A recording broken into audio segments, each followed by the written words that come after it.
The rate limiting step for this morning on those spin squats was surprisingly lower abs.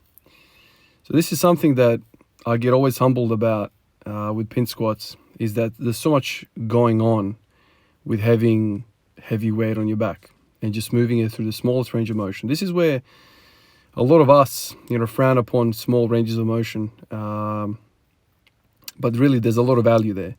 Overloading a specific range can carry over. That doesn't mean everything that you do does carry over, but in certain circumstances, it does carry over. So I've got lower ab soreness from yesterday. So I haven't done pin squats since God knows how long. Come back to it, work up to a very, very mild, 220 on the pin squat, quite high pin squat.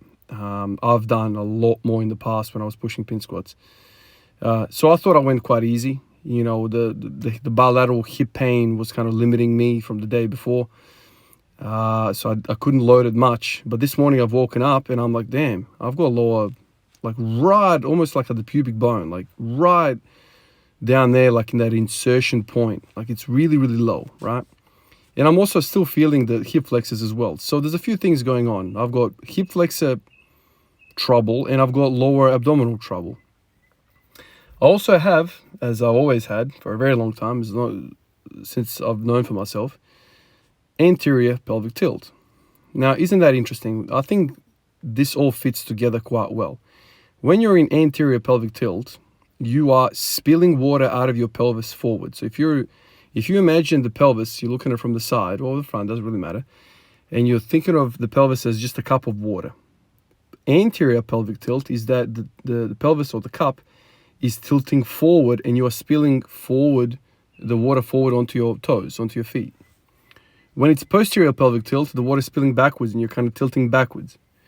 So if you have anterior pelvic tilt, the stuff at the front of you, so like your gut, right, is stretching out. The lower back is, let's say, shorter, but the belly is longer. So then you add a really heavy load, a super maximal load on your back, and you're going through a range of motion like a pin squat.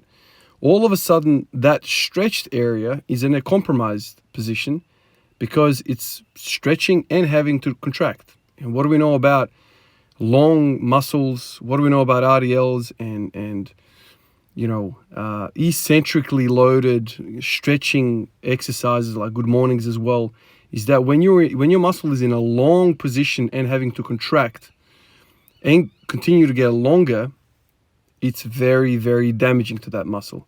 So I'm thinking the same thing is happening with my abs here.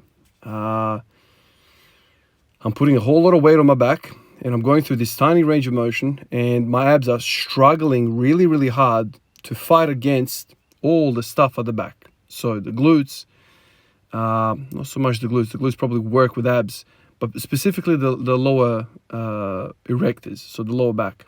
And I've done a lot of work on the lower back. So we have a situation here that, the erectors and let's say even the quads. So the erectors and the quads are in the same team. Those two guys promote or facilitate anterior pelvic tilt.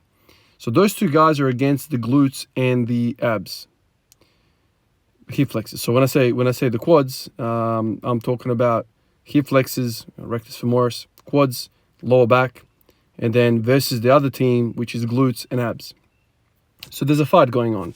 When you are, like me, smashing the living hell out of one exercise, like the hypers or the GHD back raises, you are doing a few things. Like it's a holistic exercise. You're getting the hamstrings, and the hamstrings are involved as well in all of this. The hamstrings kind of work with glutes. They're like a tandem pair. They promote posterior pelvic tilt.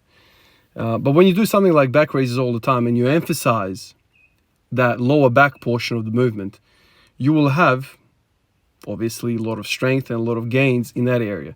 So when I do these back raises, when I do these hypers, I predominantly feel them in the lower back. I don't, round my back in such a way that I just focus on the hamstrings. I don't do that. I just focus on the lower back. And so now I'm getting into these pin squats and I'm like, damn, my freaking lower abs feel like they want to tear.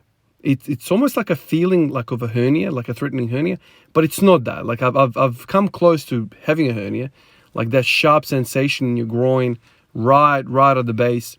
I've felt that, and that's not that. And, you know, when I've had those type of moments, I know exactly what to do. You just basically go into a posterior pelvic tilt rampage. So, you know, sit-ups, leg raises, marching, all that kind of stuff. That promotes that kind of like tucking in, you know, a hollow body type of position. Then you strengthen that abdominal wall and you prevent that, let's say, bowel, you prevent those contents from spilling out because you got too much anterior pelvic tilt. So people that have anterior pelvic tilt and that completely let it go, right? They just completely smash the hell out of it without addressing the balancing act of it, the front side. They have a very, very high risk of a hernia. And hernias is something that happens to everyone. Like, you know, people that are in the trades, lifting heavy, you know, rock up to the building site at 6 o'clock in the morning, no freaking warm up, boom, straight onto the bricks, straight onto the tools, you know, straight into the lower back action, blah, blah, blah, blah. No one's really lifting like, you know, like would lift a barbell. So they just, you know, straight into it, and all of a sudden a tearing, sharp sensation in the groin. Sometimes it can be around the belly button. For men, it's usually the groin. I've seen a lot of these through my clinical practice. And then there's a sharp, you know, pop, you know, and there's like a little pouch that comes out. That's your kind of bowel protruding out through the abdominal wall. That's not a good thing, basically. Most of the time you need it meshed, you need to repair, blah, blah, blah, all that stuff. That's not what you want to do. So when you're thinking about exercise, when you're thinking about smashing the living hell out of something, always think about a balancing act.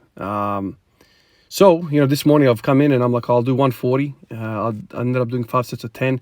And the whole time I'm there, like, really mind-muscle connection with those abs, you know, making sure I don't go too far into an anterior pelvic tilt.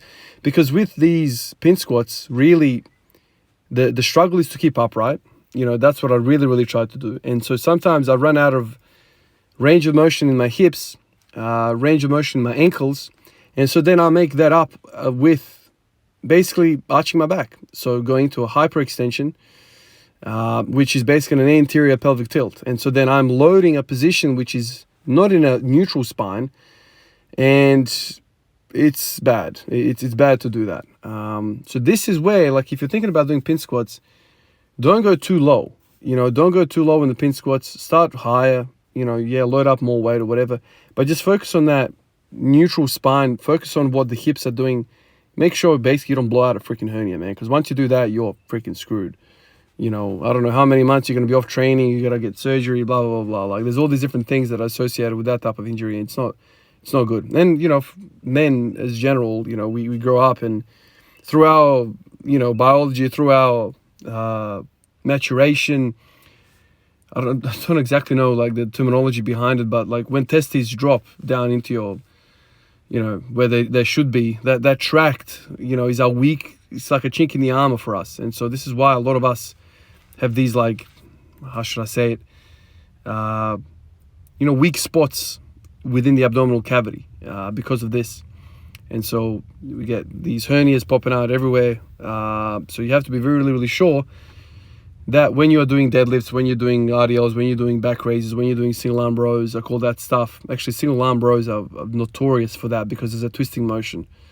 You guys should look that up. You know, a few times that I've tried doing single arm rows, I felt a weird sensation in my groin, kind of like a weird sensation. I've read quite a lot of stuff about that's probably one of the leading things in the gym to cause hernias. Just a single arm, kind of knee elevated, arm elevated on a bench and just rowing. That's a notorious one because of the twisting motion, and because, like, you're loaded at one point, and then when your arm gets to the top, you're kind of weightless for a sec because you're pulling it and there's momentum to the dumbbell, and then when you start catching it, it's kind of like, you know, it's a tricky one. So that's just something to think about. But yeah, so where am I right now with this? Obviously, early AM sessions, I don't really have a lot of time. Most of the time I do 2 exercises and I get out of here, get in the shower and go to work. And so same kind of scenario today. You know, pin squats, front squats, get out. But if I had a day off today, I probably would have ended up doing some sort of posterior, you know, pelvic tilt kind of action. So sit-ups are probably the best. If you do marching, if you do single leg or single leg, you know, leg raises or something like that, you're predominantly kind of working the hip flexors. I find that when you are doing two-legged leg raises, just leg raises, hang leg raises, whatever you want to do.